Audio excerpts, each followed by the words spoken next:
Next update, top of the hour. For Mad Dog Sports Radio, I'm Justin Shackle. Back to Chris. All right, Justin, thank you. In for Steve today as he travels out to Vegas. We'll get Krzyzewski again a little later on. Serbiak got us off to an excellent start, and now Buzz Williams will do likewise. He, of course, does a great job there at Virginia Tech. He's had a lot of runs in the NCAA tournament with Marquette, obviously a 9th seed in the East.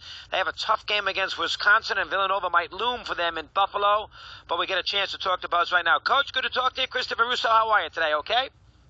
I'm doing great. Good morning. How are you? Good to have you aboard, Buzz. Nice to have you with us here in your Tech team. You know, battle-tested all year. Obviously, a brutal conference. You win 10 games. You had obviously lots of big wins. Well, you beat Duke right out of the gate there on New Year's Eve. You feel pretty good about yourself. Let me hear a little thumbnail on Tech on the season as you get ready now for the big tournament here in March. What's your take? Well, our team's changed a lot over the last 8 games. Chris Clark tore his ACL in our overtime victory over UVA, and so we've changed the complexion of our roster. It's somewhat changed how we have to play on both ends. I think our guys have done a really good job. We're thankful to be in the position that we're in. Like you mentioned, 9 teams from our league are in the tournament, so we played 13 games against NCAA tournament teams. So to get to this point, we've suited up 7 kids over the last 8 games, so we're grateful to be in this position. All right, how about that kind of injury, Coach? That late in the year, you really have to be crafty and clever to find a different way to play. Did you have to do that in the last 10 games of the regular season going into the ACC tournament? Yeah, just trying to, he got hurt on a Saturday night, and then we played at Pitt on Monday night. So we traveled on Sunday. Didn't even have a chance to practice, and we played 5 of our 7 games in February, Mad Dog, on the road, and so there hasn't been a lot of practice time per se on consecutive days where we've been able to just completely make wholesale changes. What we've tried to do a little bit each day is just make slight adjustments to what we were doing offensively, and some of that has obviously had to change us. Chris was our leading rebounder and our best athlete, so it's changed what we've had to do defensively as well. But as we've progressed through the 8 games that we've played and through those practices, we've been able to make those adjustments, and our guys have executed really well. All right, it's been a while for Tech in the NCAA here. You have been there a lot at Marquette, so you got a lot of players who don't have that NCAA one and done. You have a bad 7 minutes in this NCAA tournament, and you're done before you even start, and you know that better than anybody. Can you, as a coach, can you transfer a little of your experience into a team that doesn't have any NCAA experience? Are you able to do that? Can a coach do that in this kind of tournament? Well, I don't know. That's what we're trying to do, and I don't mean that in an arrogant way. There's not one player on our team that's ever played in an NCAA tournament game. And we're playing against Wisconsin, who I believe they may have more NCAA tournament wins amongst their starters than anybody else in the tournament. So their seniors have been to the Final Four, national championship game, and Sweet 16 going into their senior year. So I don't know if that's possible. I do think experience is important, but we've just tried to be transparent in what's coming and try to simplify things so that our guys are not completely overwhelmed by the emotion and magnitude of it all, and just can hopefully on a day-to-day basis process what it is that's coming their way. But obviously it's a lifetime experience for our guys, so we want them to enjoy it, but at the same time we want them to be prepared. Yeah, interesting, and you also have to wait a long time to play. Thursday at 9:40, Buzz. That's in Buffalo, New York, that's a lot of sitting around waiting. And you're an Eastern time zone team. That's a lot of sitting around waiting to play a ball game there on Thursday night on CBS. How about the time scenario on Thursday? We're supposed to leave on Tuesday, and so we planned out our day on Monday, and we're practicing, and it's about 5:15, and the guy on my staff that handles travel to me, he comes down on the floor and he says, "Coach, if we are not on the bus heading to the airport in 1 hour, we won't be able to get out today, and don't know if we'll be able to get out the next day." And as we were traveling to Buffalo last night, they were canceling all the flights into Buffalo today. So you're right. There's no other way around it. I think we've managed it the right way thus far. We're about to watch tape, and then we're going to go practice this afternoon. So we're glad that we're here, but you're right. Thursday night at 9:40, whatever time it actually tips, when you wake up at 4 o'clock every morning, that's like the next day for me. I'm getting old. You need a nap. You're going to need a nap sometime in that day, and a long one. Or two. Buzz Williams of how about shooting threes? You shot 41% in the course of the year, 10th in the country there, and you know how important these three balls are in this tournament. Sometimes they go in, sometimes they don't. That's the bottom line with them. You have guys who make a lot of them. You need to, I would think, make 7 or 8 threes in this game. Give me against a Wisconsin team that's very tricky to play. Ball possession is important. You make a few threes, you get them out of their rhythm. How about making threes in this game on Thursday night, Buzz? What can you tell me about that? How about this? So they played 34 games. In their 34 games, only 3 of their games have they had a minimum of 70 possessions. And wow. In our 32 games, 15 of our games have had more than 70 possessions. Wow. The only time that Wisconsin has played 3 games that had 70 possessions, all 3 were overtime Big Ten games. Oh, my gosh. So this is a tempo game. This is a tempo game here. They're for sure ball possession, very slow. Very Virginia-like in how they play relative to the tempo. When we played Virginia the last time, they were the second slowest team in the country relative to pace of play. Wisconsin's not quite that slow, but it's definitely in their sphere as far as what they want to play and how they identify with their brand. And ours is almost diametrically opposite of that. And with Chris going out, we have had to shoot more threes. I think we set a record this year at Louisville. We made 17 threes. So I don't know if 8 or 9 would be the number. I think when you play a team that is as slow as they are, for us, yes, we need to be able to make threes, but we also need to be able to make free throws because it's hard to get to the bonus because there's not as many possessions, but so much of our OER, so much of our points per possession is based on free throw makes, and that's why we've been really good. A lot of the analytics of let's make a 3 or shoot a 3 or let's take it all the way to the basket and make a layup or get fouled. And so both of those things, I think Wisconsin wants you to shoot wood twos.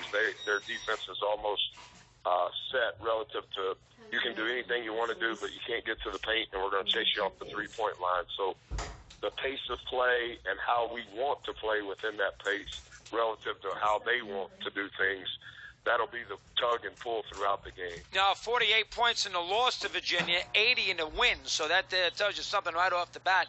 Now, listen, let's be fair. You're not looking at Villanova here at all. Your job is to get to Villanova. They're going to win. Right. They're going to win, so I know the 116. I know they got to play the game, but chances are that no one's have lost, so they're going to win. So Villanova has an advantage that they can do a lot of work on the 2 other teams that they could play on Saturday, and you don't have that advantage. Plus, you played late Thursday, and if you are fortunate, Buzz, that's a big cram course to get ready for a 1 seed in 36 hours. How do you handle that here this weekend? Well, we'll get to that, like you said, when we do. I'm cheering for New Orleans. That was the only school that would hire me as a head coach, so I'm cheering for New really? Orleans. I didn't know that. You coached at New Orleans 1 year? I didn't know that, Buzz. Okay, interesting. Yes, sir. I was the head coach at New Orleans prior to going to Marquette, so without my losing record at New Orleans, I would have never had a chance to go anywhere. So that's one of my closest friends. That's the head coach there. I'm cheering for him, even though I love Coach Christian at the Mount. But we've played Villanova more times in my tenure as a head coach than any other institution in the country. The Big East always thought Villanova and Marquette was a great mirror opponent. So we've played Villanova 12 times in my career. Wow. So if we get to that point, we'll be fortunate and we'll be thankful to get past Bucky the Badger. But it will be a quick turn. And when you're playing not only the best-dressed coach in the country, but he's also the number 1 seed and national championship coach. I think they go about things in an incredible way. So if we get to that point, we'll for sure have our hands full. And Mark Schlesinger is the coach that Buzz referred to there, is at New Orleans right now. Can you... incredible story. Oh, tell me. On your show. Give me a little rundown. What's interesting? Let me hear. So I was an assistant coach at Northwestern State. That's in Natchitoches, Louisiana. That's the twin brother of Nacogdoches.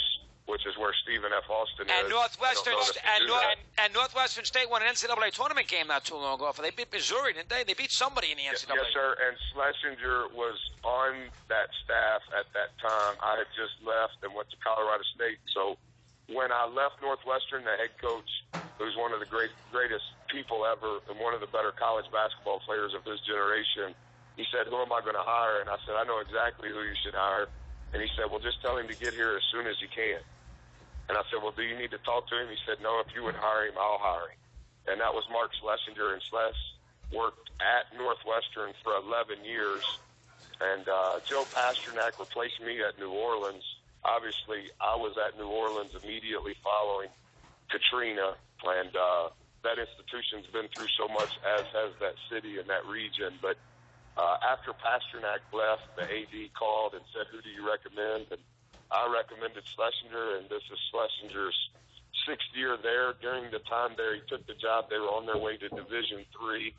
They decided they would go Division II, and by the time they got to the waiver process, they just said they would be a Division I independent, and then eventually they joined the Southland Conference, which is the league that they won this year outright, and also they won the league tournament on Sunday. So it's a great story. Wow. You should have him on. He's a foster dad, and one of the more giving humans for sure in our industry. Well, how about that? Well, you did a beautiful job of summing it up, and maybe we will track them down. They have to win tonight, and then we see when they get to play Villanova here in a couple days. Last thing, Buzz, how about you? Can a coach, it's your first run at it with Virginia Tech. I mean, do you appreciate, being in the big specter that's this tournament, or you're so wrapped up in just getting through this first game, you don't even think too much that this is the NCAA? Can a coach sit back, pinch himself, and say, geez, I'm in a big event now for the next 3 weeks that captivates America? Can you do that, or you just wrapped up on Wisconsin? Yeah, I think every coach, Mad Dog, would answer that question differently. I think the truth of it, to some degree, regardless of the coach or how many times he's been or how many games he's won, the feeling of gratitude happens spontaneously. It happens when you don't expect it, because you are so wrapped up in it's another hotel, it's another plane trip, it's another neutral site game.